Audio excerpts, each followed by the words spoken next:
Sisi Guru Guranga, Gandharvika Govinda Sundaram Ki Jai. Please give me Srimad Bhagavatam. Which canto was that?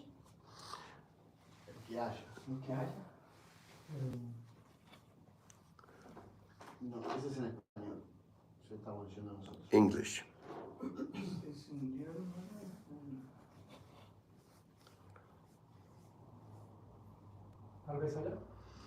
Krishna book? Krishna book? No, I think Srimad Bhagavatam is there.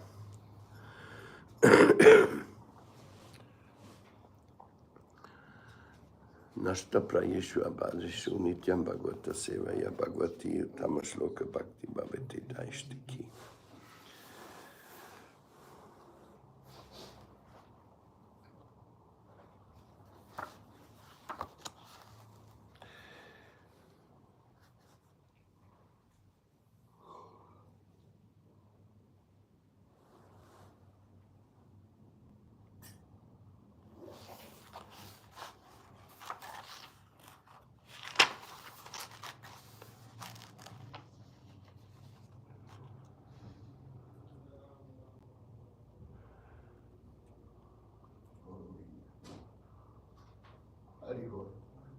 Yeah.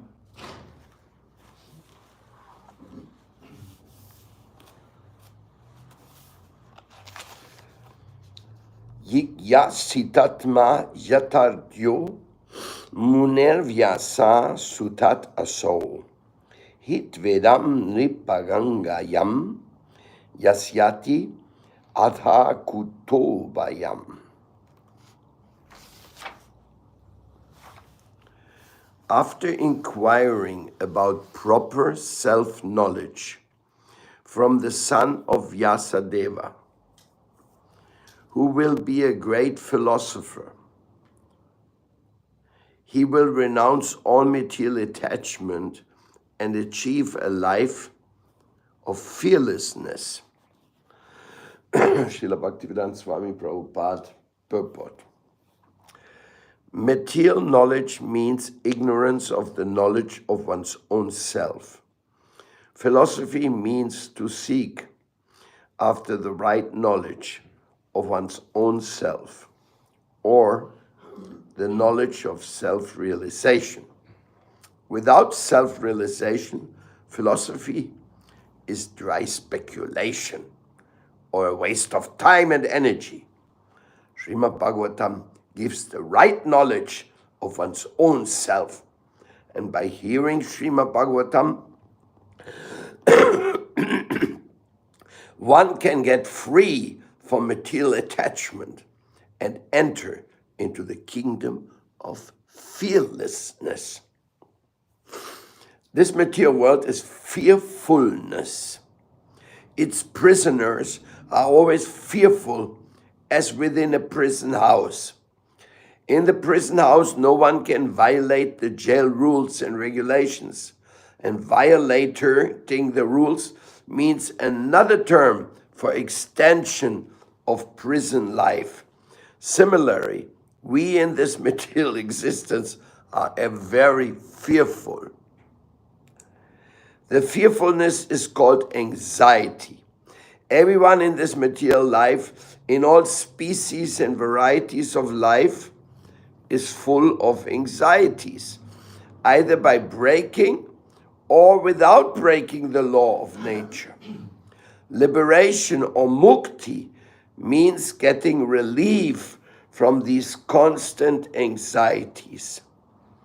This is possible only when the anxiety is changed to the devotional service of the Lord. Wow, that is a sentence. That is the sentence. This is possible only when the anxiety is changed to the devotional service of the Lord. Srimad Bhagavatam gives us the chance to change the quality of anxiety from matter to spirit. This is done in the association of a learned philosopher like the self-realized Shukadeva Goswami, the great son of Sri Vyasadeva.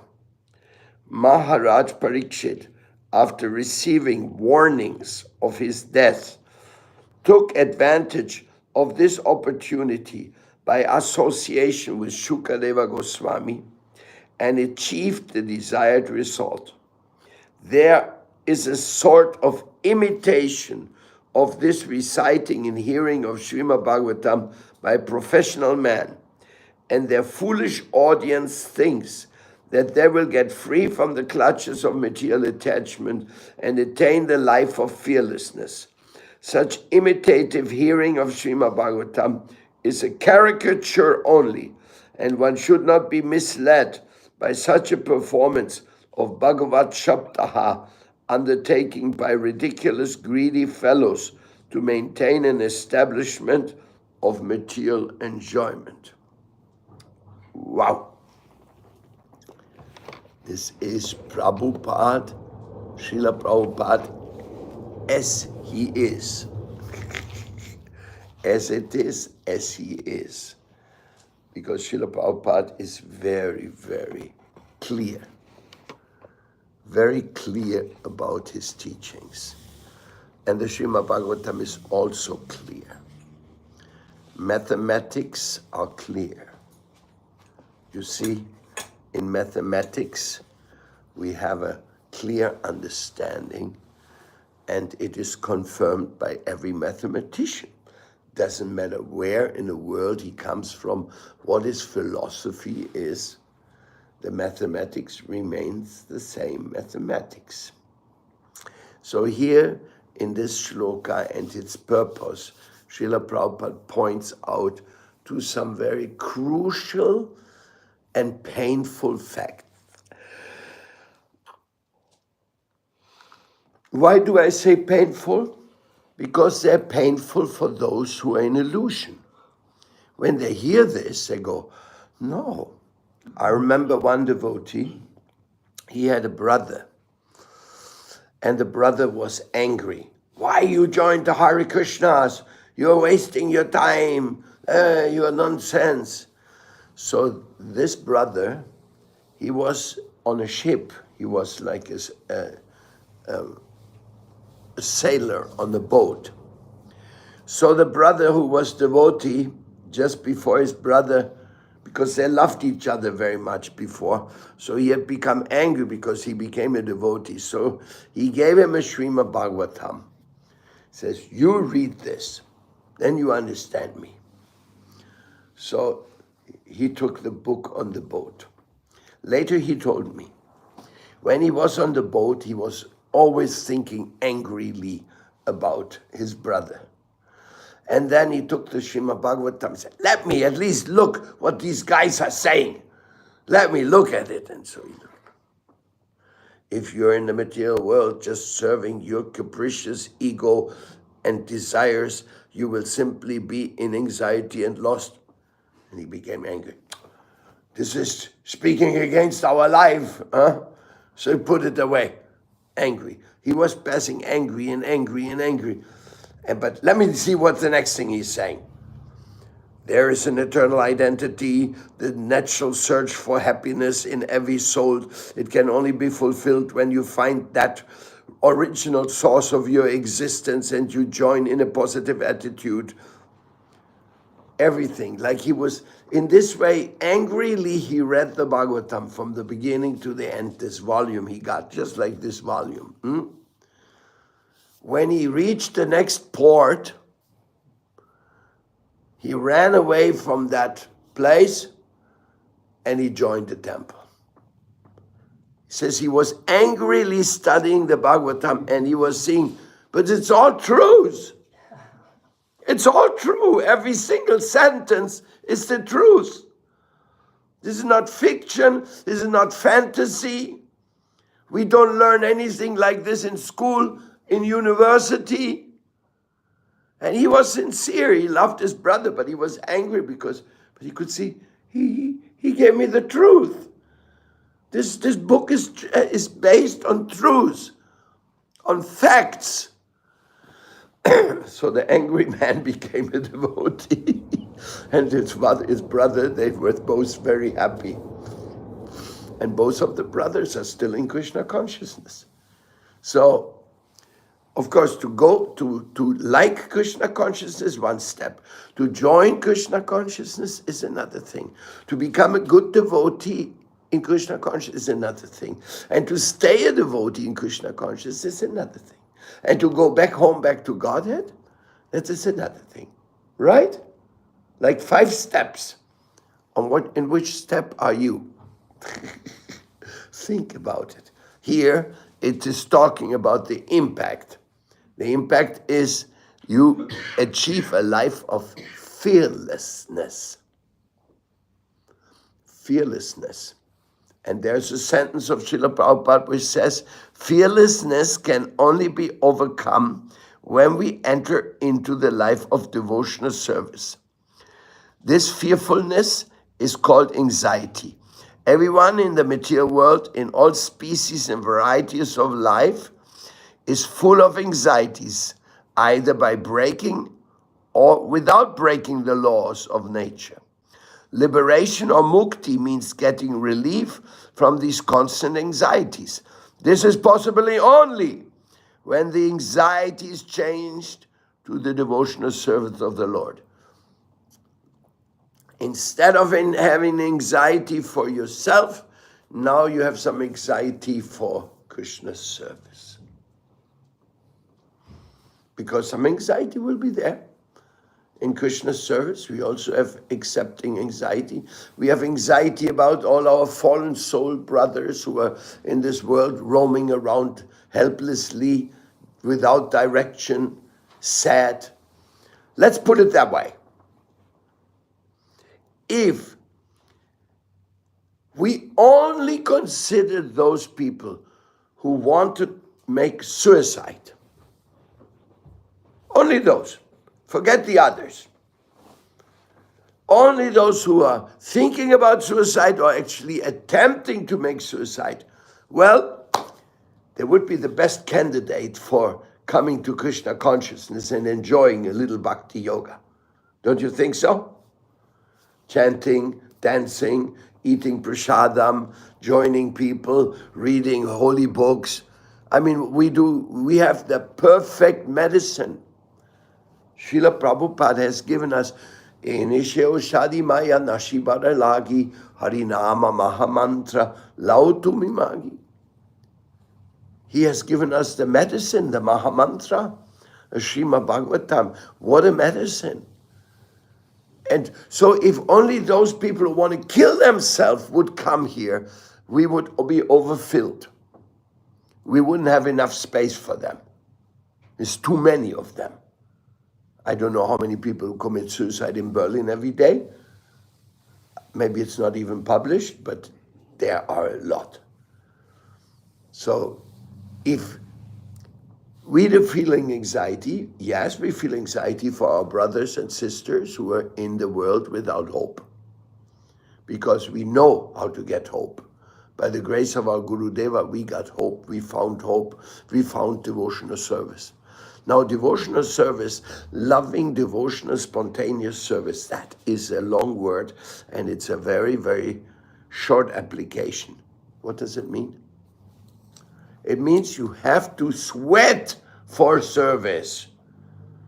Not just hanging in a little bit, picking a few little things. No, you have to sweat like that. Fruitive workers sweating to make some money, to get some. The taxi's driver, all day he's driving his taxi because he needs to pay his rent for his now. He's so tired, but he has to go on 8 hours, 9 hours, 10 hours, right? The construction workers carry these big bags, cement bags and all this, huh? Everybody is working hard in this material world. This is somehow the law of nature. So the devotee who is really in the spirit of devotional service, he is ready to struggle, to sweat. In South America, we say, you should advance with the sweat on your own forehead. not with the sweat of another's forehead. Huh? It even rhymes, the sweat on the forehead. Because those who want to make other people work, but they themselves, they're like, relaxed. No. Well, then they're not getting the benefit. The benefit is the one who sweats, is the one who works from morning to night, always having different assignments. So the devotees, they do have anxiety. If I'm in the kitchen, the time for the offering has to be on time. So I have to be on time, the boga has to be on time, so many things have to be on time.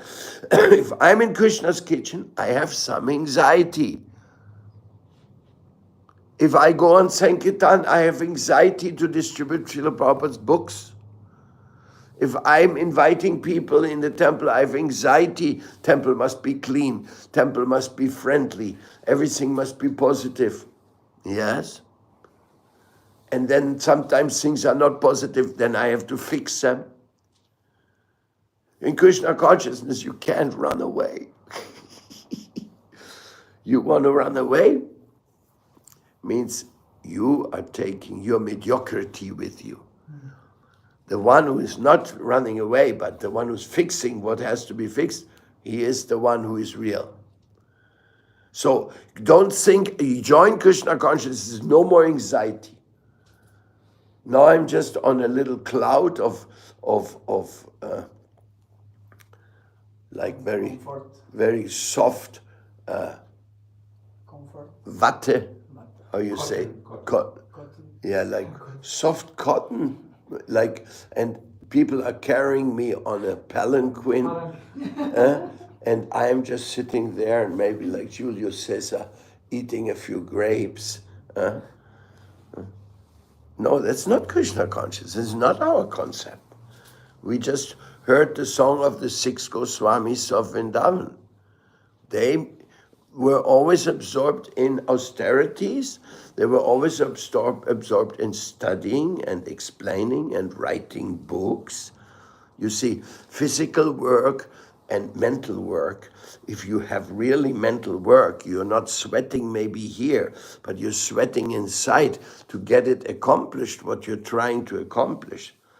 So we shouldn't think, oh, Krishna consciousness means we all must have to be physical workers on the construction site. No, Krishna consciousness is so expert, so extraordinary. There is an appropriate service for each and everyone. But there's also something which is called see the need of the day. How do you know the need of the day?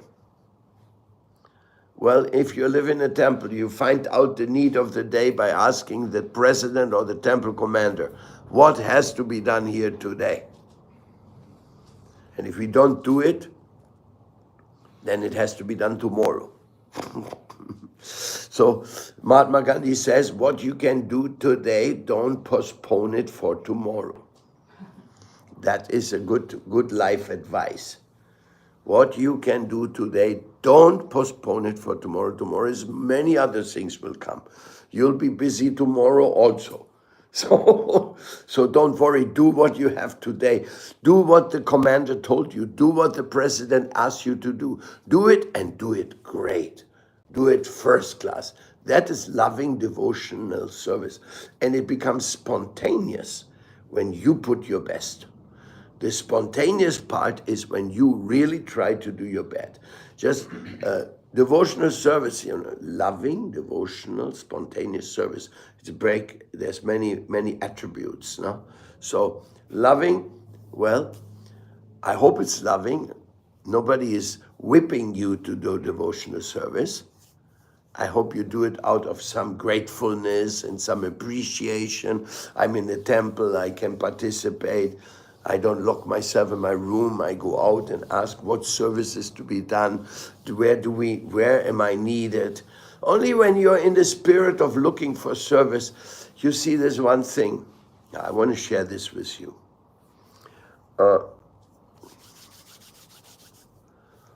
One time I was in the ashram of Srila Bhakti Sridhar Maharaj, And you see, when we Westerners come there, we are coming there. Our main service is hearing and studying to go deep into bhakti, because we don't know all the details in the ashram. But you could say there's a certain amount of freedom, apparently. So one day, I went to Mayapur. Srila Sridharaj ashram is in Koladweep.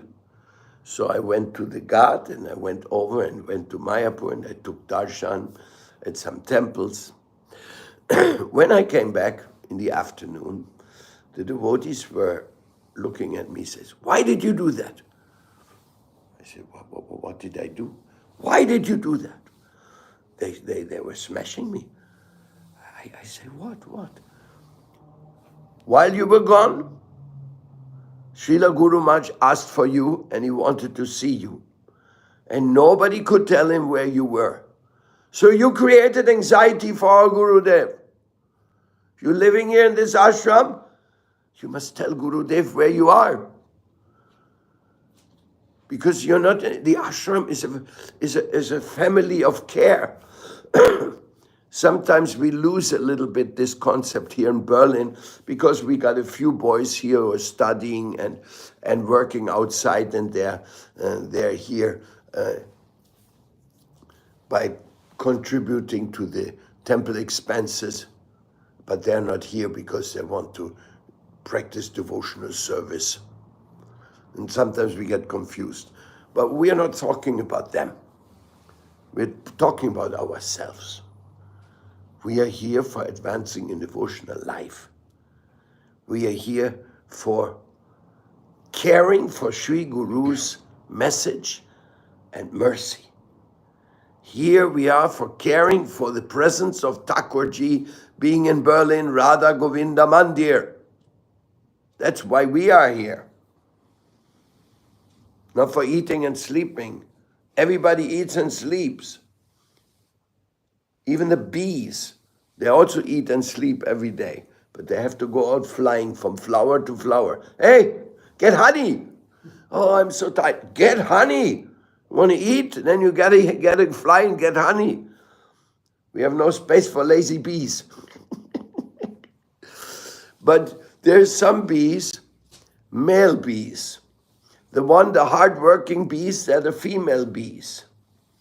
And then there's the male bees. They're called Sangana, exactly. They're lazy, they don't want to fly, they just want to get fed. And then, when their time comes to procreate, so then there is a ceremony of procreation, and then they say, "Now are you going to feed us?" They say, "No, your job is done, we don't need you anymore." Now there's no more feeding. Did you know that about bees? The male, they're kicked out. They don't know how to collect honey. They die. So this is in nature we can learn many things. It's very amazing. So we have to be very careful, not try to be a sangana, a male bee who just wants to enjoy a little bit and get fed. No. We have to be caring. Anxiety means caring. TLC. What does it mean, TLC? Tender, love, and care. Tenderness, friendliness, harmonizing, loving, tender love, and care. "Oh, Gurudev, what you need?" "Oh, the window is dirty. Quickly, get me some cloth and I will clean this window." "Oh, the garbage is in front of the door." "Oh, no, we cannot have garbage in front of the door. We have to immediately find a place for it." "Oh, there's some wooden logs. They're lying there. They are not well organized." "Let's organize it." Anxiety for service. That is devotional service. That is loving devotional service, but spontaneous. Bhakti Yoga, Raga Marga. Oof. Ooh, people want to go to Raga Marga, they don't want to get up for Mangalartik? Come on. Are you so foolish? Are you so silly that you think you're going to get to higher Bhakti without starting even the basics of Vaidhi Bhakti? You really think so? You think this is just a joke, the whole thing? Oh yes, we are in the Raga Marga. We are just practicing the divine shlokas of Radharani and the gopis and Vrindavan. That is fine. We worship the gopis. We worship the 10th canto of Srimad Bhagavatam. This is a very holy. Prabhupada was so kind to the world to give the Krishna book to the world. The Krishna book is the 10th canto of Srimad Bhagavatam. Srila Prabhupada's kindness has no limits. But wait a second. It's not only Prabhupada's kindness. It's the plan of the Supreme Personality of Godhead to empower his Shakti Avesha avatar. Put the Krishna book in front of us to show us the Supreme Personality of Godhead. That Supreme Personality of Godhead, he is inviting us to change from the fearfulness of the material existence, which is naturally fearful, because you can die at any moment. So it must be fearful. And then you have pain, my knee pains, my butt pains, my head pains, my teeth pain, so many pains. This world is always full of anxiety. Just like Bhishma was telling us, Bhishma Prabhu, our Bhishma.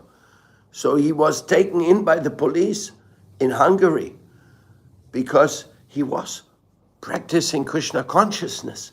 And that was illegal there. And they took him in. The first thing, they took a wood and they hit him on the mouth and broke all his teeth up here. All his teeth they broke. First strike. What an anxiety, what a pain. And he said, okay. And he's an active devotee, very dynamic, very intelligent. You see, for Krishna, Haridas Thakur, he was chastised so much for chanting Hare Krishna. They wanted to kill him. His only sin was that he chanted Hare Krishna and he made others happy. That was his sin in the eyes of the Muslim ruler. And they wanted to kill him. And they couldn't. They couldn't. Namacharya Sila Haridas Thakur ki jai. So, but we have to be in anxiety when the COVID was here. When the COVID time was there, the order was to close all the temples. We did not close our temple here. This was the only temple open. Police was sometimes outside. We had all the windows covered, so couldn't see what we are doing inside. In Colombia, in the farm, they put the police in front of the door so that nobody can come into our door.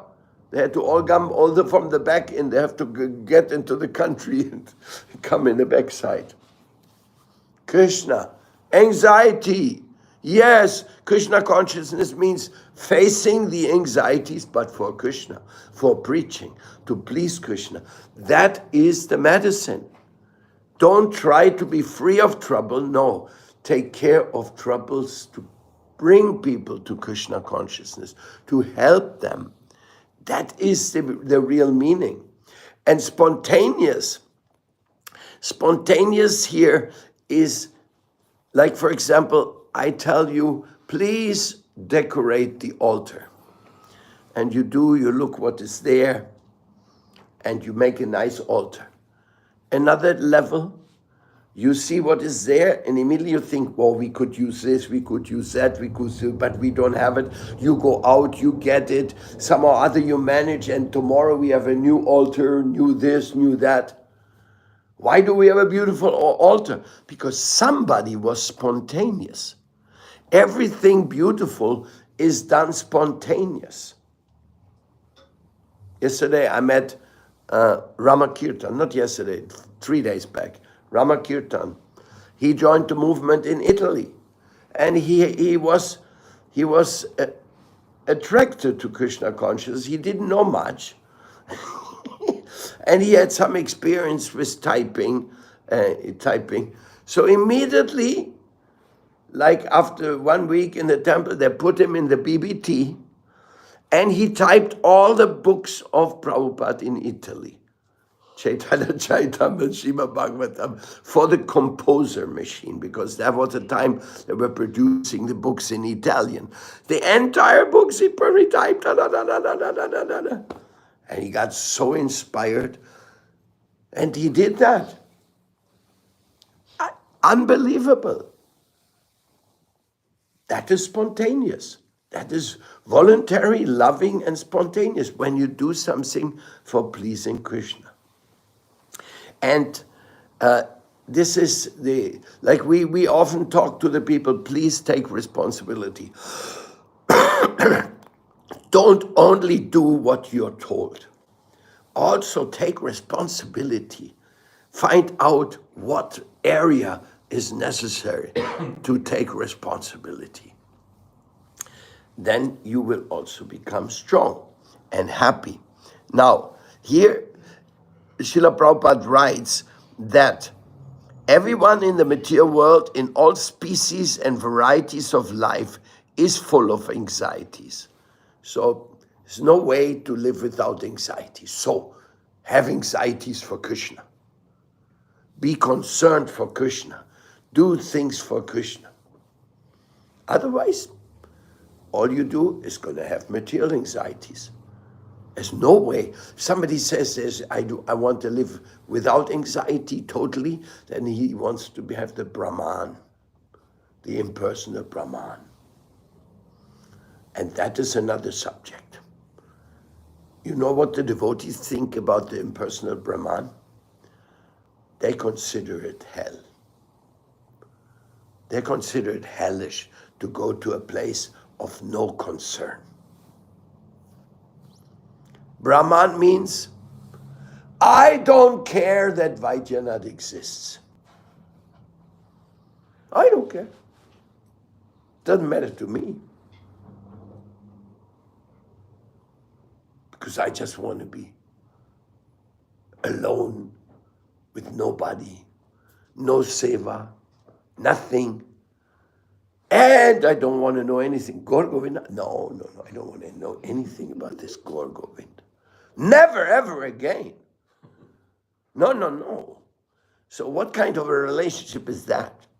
The zero relationship. That is Mayavad.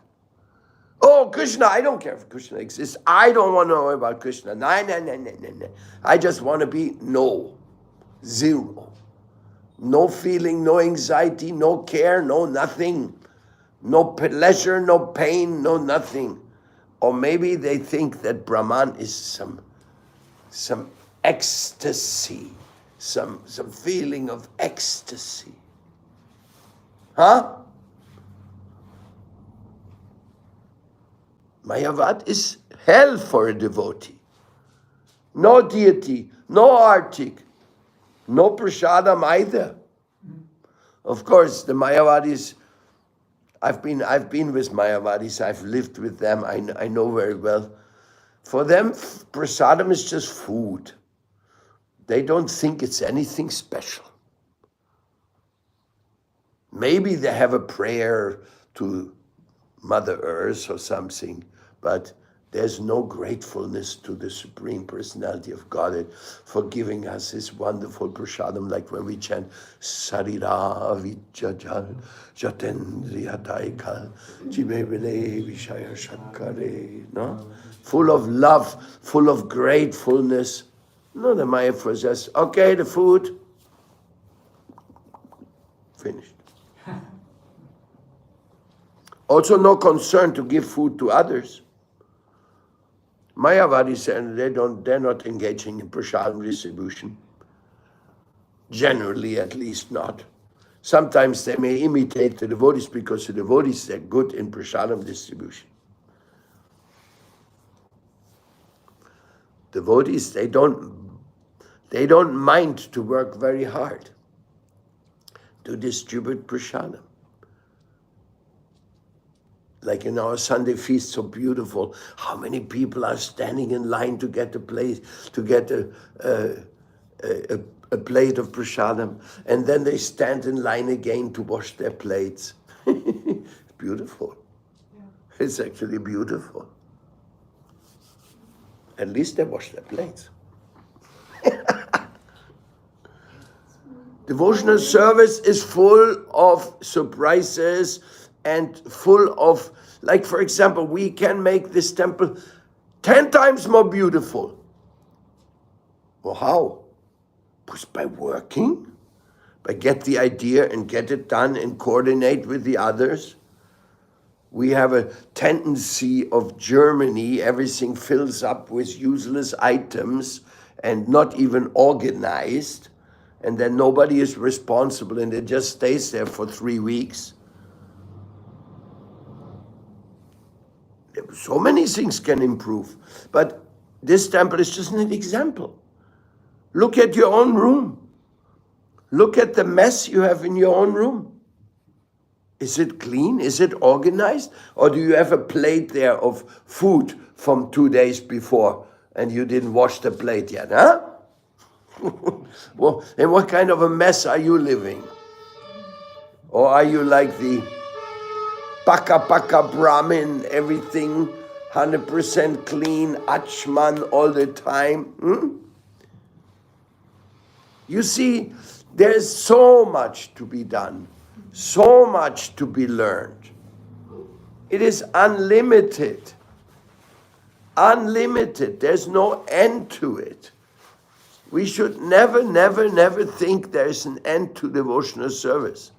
I'm so old, and I'm still caring that we're going to make this room nicely there, and have a nice workshop there, and here and there, and a nice yoga room, and a nice space down there, and a nice use of this and that. Why?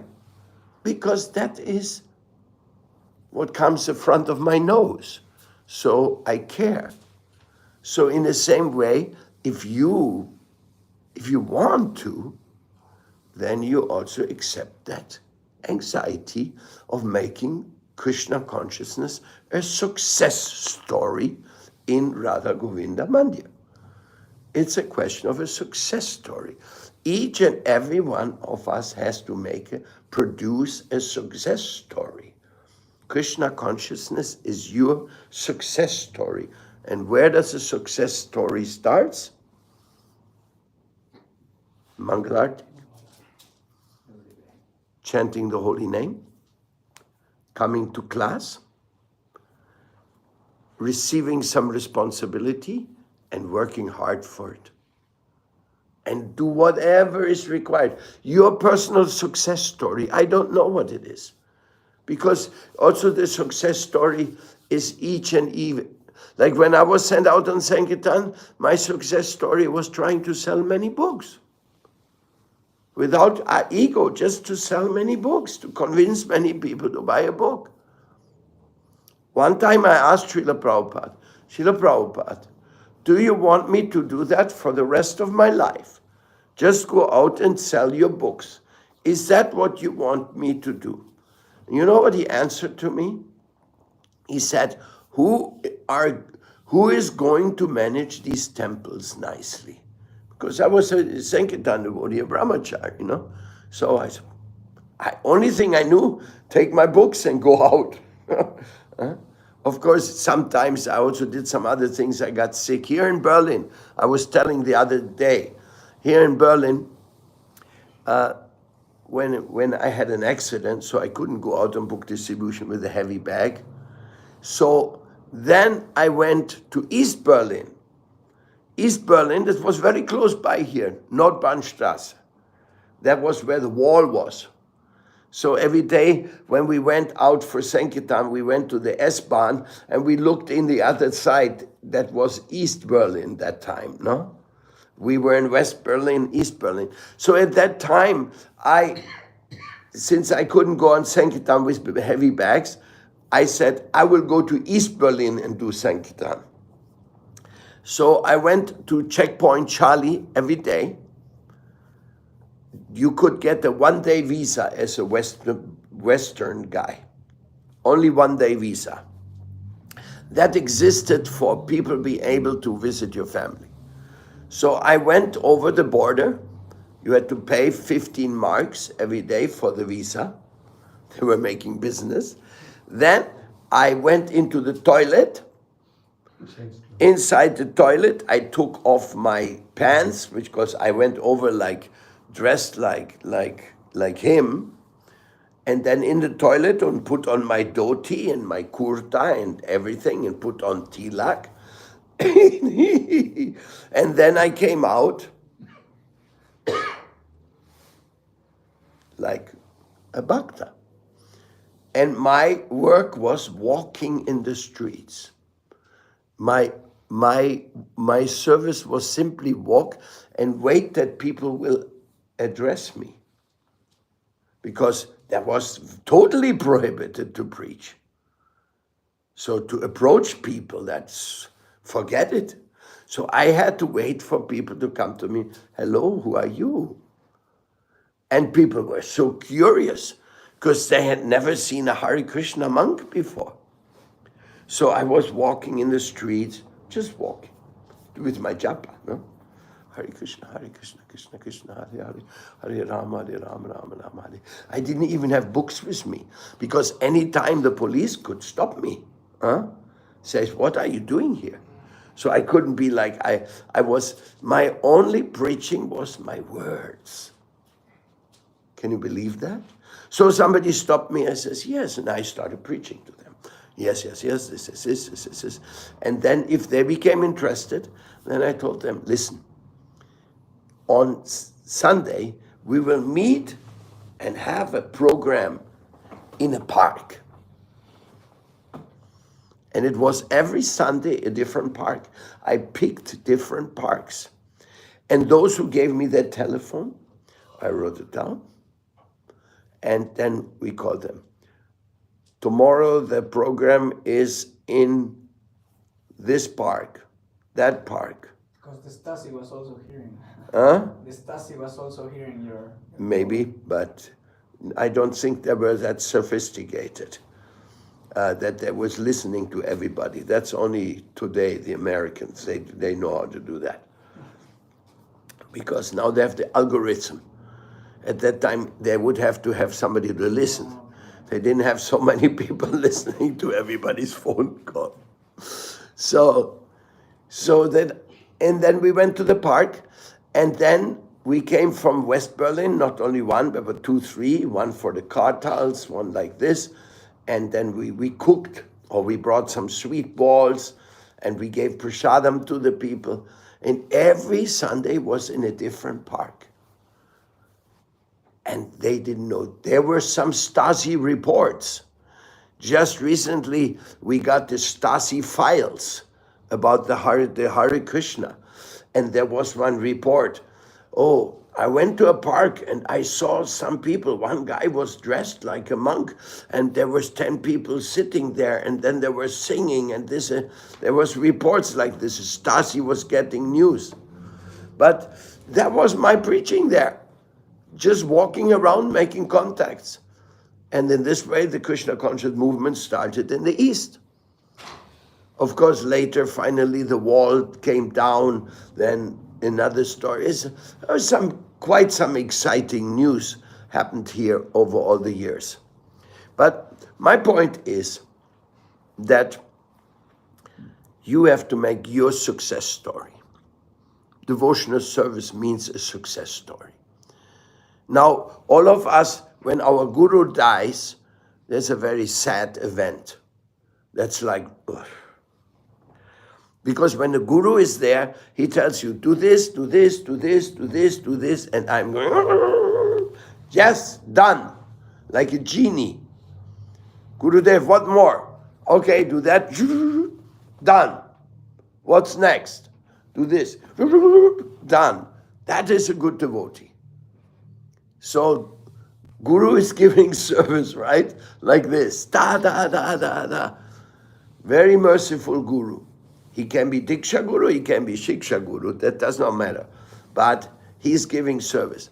But now my Guru is gone. Now who's going to give me service?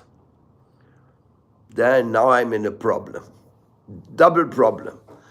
Number one, I don't know what to do. Number two, I don't know where to take the new friends and devotees to take initiation because my Guru is not here anymore. I know that everybody needs initiation. If you have no initiation, you have no connection. It's like devotional service, but no true connection, no service connection. That it means you're like you're like a little seed in the storm, taken anywhere.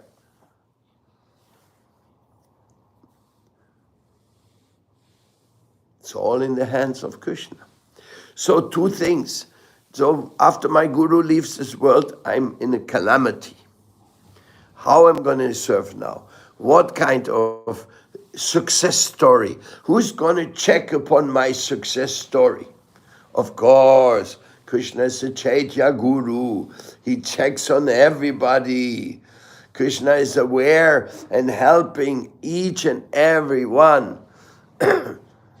So we are not ever lost because Krishna looks after us. But in our practical life, we need our success story by becoming the Guru's Sevaka, by making your own life spontaneously, devotionally successful. Otherwise, you get bored. If you're not into it, then you get bored. And when you get bored, then you will be attracted again by the glamours of the Maya world. The Maya world is full of glamours. Huh? Come and enjoy your life, enjoy this, enjoy heroin, enjoy the party, enjoy the whiskey, enjoy the politics, enjoy the money. It's all enjoy. But the real lesson is different. Krishna's lesson is different. You have a child? Now you gotta pay every day. You know, people are very stingy. People don't want to give a penny from their pocket. Even when they come in the temple, they think 10 times before they throw a donation in a box. Huh? Or do a donation. But when you have a child, you have to pay every day. And if you don't pay, the police will come and put you away. At least in some countries. So Krishna's system is make you responsible. Having a child, be responsible. Having a guru, be responsible. Living in a temple, be responsible. Being the cook, be responsible. Whatever seva you have, be responsible. Make your service a success story. So, the guru is gone. Who is going to give me service now? There's only two options. Number one is I surrender to one other Shiksha Guru. He can be my god brother, or I have to surrender to another representative of Krishna, because Krishna has many representatives. According to the Shastras, you should have one Diksha Guru, but you can have plenty of Shiksha Gurus. This is not prohibited. But if you don't see such a Shiksha Guru, if you're not inspired by your god brothers, whatever reason may be so, then you have to make your success story by taking responsibility, what you know, what you learned from your guru, what he wanted. For example, Srila Harijan Maharaj. He told his disciples, I want 500 temples in Colombia. That was his order.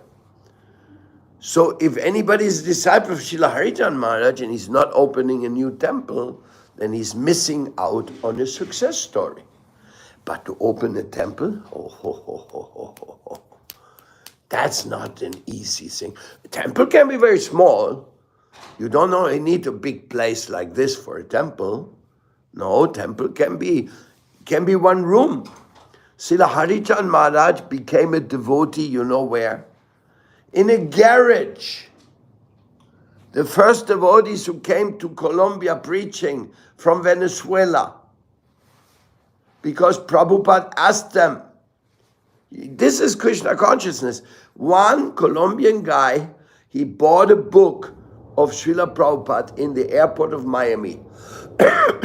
He liked the book, and in a book that said, if you're interested in this subject, please correspond to us, the publishers. So he sent a letter. I said, I read this book. It's really fantastic. I'm from Colombia, but in my country, there's nothing about this, what you are writing here.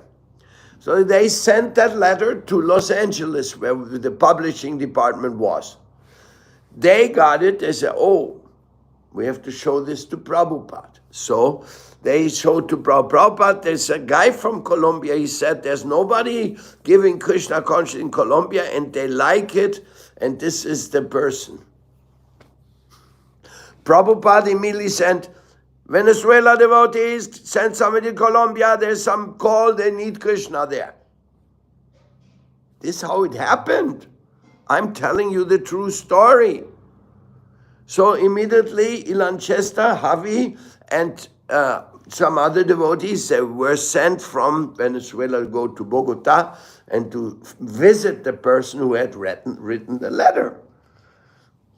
The person who wrote the letter, he's now today, 50 years later, living in my farm in Santa Marta, Colombia. Can you believe that? Not only him, also his brothers, they all became devotees. So they're famous, no?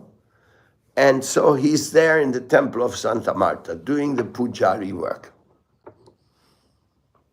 Can you believe it? This connection. So then they had no money.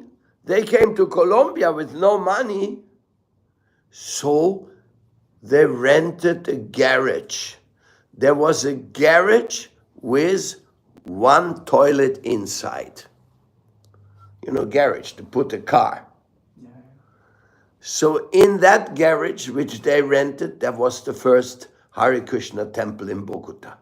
And that's where Srila Harijan Maharaj became a devotee. He joined the devotees, living with them, together in a garage. So don't ask for opulent temples and sophisticated setups so that you can practice Krishna consciousness. No. Make it your mission to do something. Small, big, it doesn't matter. Important is where devotees are, they read the Srimad Bhagavatam every morning. We can read it out in the park. We don't need even anything. Anywhere we can study. That is the power of Srimad Bhagavatam. It's so powerful because it is the truth. Srimad Bhagavad Gita is the truth. Sri Bhagavanu Vacha, the Supreme Personality of Godhead, is speaking. What is he speaking? Sambandha Gyan, our relationship with God. These people out here in the world, they don't even know who is God. Some people think God is an old man sitting on a cloud. Other people, they think God is a light. Other people, they think God is just an energy. Other people, they think you cannot talk about God, it's prohibited. So many different speculations about God. But in Srimad Bhagavatam, God is appearing in this world in his transcendental form. When I appear in this material world in my body, people don't understand my body. They cannot understand that but Krishna is appearing in his own transcendental form. revealing his so many features, his avatar features. He's so amazing. So we have a treasure. You know that? This is an ugly house. We have not been able to even paint nicely the front for whatever reason. This is an ugly house, very old house. But we have the greatest treasure in here because we have the Supreme Lord and the Harinam and everything. You could say that here is the richest of all the riches in Berlin, in Germany. Wherever there is bhakti, there is the greatest riches. And that is exactly what we learned from Srila Prabhupada. Go and distribute the riches. Make it your assignment to distribute the riches. Don't be carried away by other anxieties. Take anxieties for Krishna. Then you will achieve the greatest result. Maharaj Parikshit, after receiving warning of his death, took advantage of this opportunity by association with Shukadeva Goswami and achieved the desired result. So then also Prabhupada goes into the imitation. He says, Bhagavad Shaptaha, this is not, they're doing that, they're coming together there in Bhagavad Shaptaha, make a 7-day Bhagavad reading. Some rich person sponsors it. Some people sit there, we listen 7 days. And the speaker, it's like making money. He's getting money for his speaking. So it has become a business and a fashion, Bhagavad Gita. But Prabhupada said, no, if you're not engaged in reading the Bhagavatam every day and serving the pure devotee, then it is bogus. Nashtapa Yeshua Badishu Nityam Bhagavata Sevaya Bhagavati Uttama Shloki Bhakti Bhavati Naishtiki. That is the reality. The reality. Krishna consciousness is for every day. Your baby is there for you every day. Your job is also every day. The reality is every day. The nonsense is once in a while. Sporadic. But the reality is every day. You have to eat every day. Oh no, you can fast for 3 days. Okay. But can you fast for 30 days? Not so easy. And can you stop breathing? Breathing is every day, right? Not only every day, breathing is every minute. How many minutes can you stop breathing? I think world record is something like 5 minutes. It's nothing. Huh? 5 minutes some very trained apnea, they call it, but it's very dangerous. Don't do it. Some people die by doing that. So we have to breathe all the time. That's our life. Service. Responsibility, beauty, make things fantastic. So nice. And shakes us up. Questions? Yeah, Go ahead. it's not exactly about the theme scope. Can we give what we should do with the beggars? I mean, there's U-Bahn, and there are many so young people coming begging. Can we give? Should we give money? No. No. Prasadam, we should give them. So they change their mind. We should have another amount of prasadam here, which we can give out more freely. Yeah. We should have that. That is a standard of a good temple. Okay, I give to the pujari the sweets. Pujari sweet says it's just a little sweet. No, We have to sit together with Yati Maharaj in Ishta Gosti and make a plan how to have more prasadam for distribution. I have regal at home. I give it to the pujari. Okay, next question. But also they will throw it, right? Some of them don't have the sukriti because they just want alcohol or whatever, so they will just, so you have to wait for them to ask. You can take a horse to water, but you cannot make it drink. So we are doing our job, they're doing their job.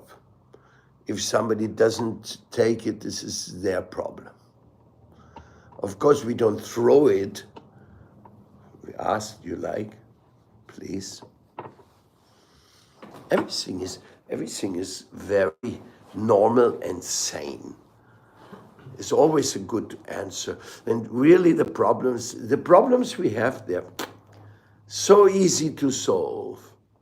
But we make a big ego subject out of it, and then we hang ourselves on our own ego. Otherwise, the problems of this world, everything is so easily resolved. Even if the world would be vegetarian, we would have such a surplus of food by not feeding it to animals to make them fat. We would have such a surplus, we wouldn't know what to do with all this food. And we could take more time for spiritual life, for chanting and hearing and doing Harinam.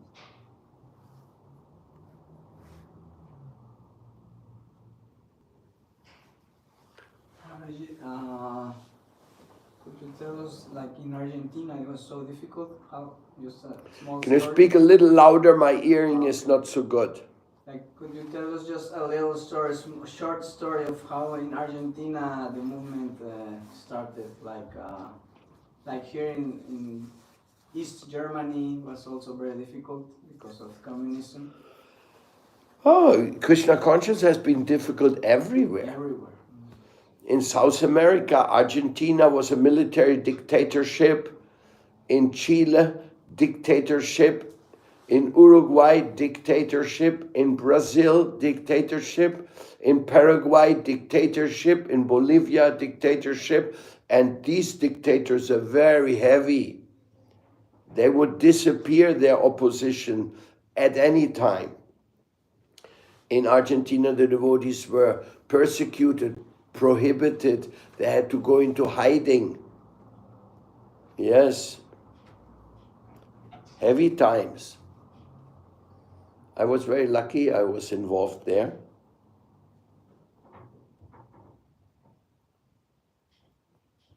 And Yati Maharaj came. Huh?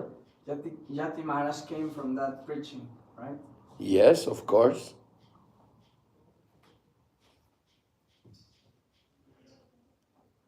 When I went back to Argentina, there was no more temple. The temple had been closed by the government. The deities were taken secretly to Brazil.